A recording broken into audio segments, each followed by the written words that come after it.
ఆ మాట చదివినాం. అబ్రహాం గురించి చాలాసార్లు వాక్యంలో విన్నాము, కానీ ఎప్పుడైనా ఆలోచన చేశారా మీరు? ఏంటది? వాళ్ళ తండ్రి ఎంతగానో తిట్టుంటాడు కదా.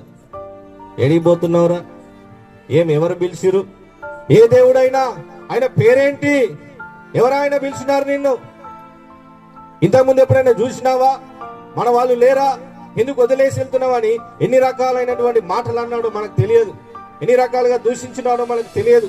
వాళ్ళ బంధువులు అందరూ వచ్చి ఎన్ని రకాలుగా అడ్డుపడ్డారో మనకు తెలియదు. కుటుంబంలో ఉన్న వాళ్ళు ఎన్ని రకాలుగా సెంటిమెంట్ గా అతని బాధ పెట్టినారో తెలియదు. అతను ఎన్ని రకాలుగా శ్రమలు ఇబ్బందులు పొందినాడో అవి మనకు తెలియదు. కానీ ఇప్పుడు చూడండి, ఆయన అన్ని పక్కన పెట్టేసి దేవుడి మాట చెప్పినాను, నువ్వు లేచిరా అంటే ఆయన ఒక్కటే మాటను పట్టుకుని వచ్చినాడు. కాబట్టి ఈరోజు ఆ గొప్ప ధన్యత దేవుడు అతనికి ఇచ్చిన నిజమైన ఆశీర్వాదం అంటే చూడండి, ఆయన ద్వారా ఆయన అనేకులకు తండ్రిగా దేవుని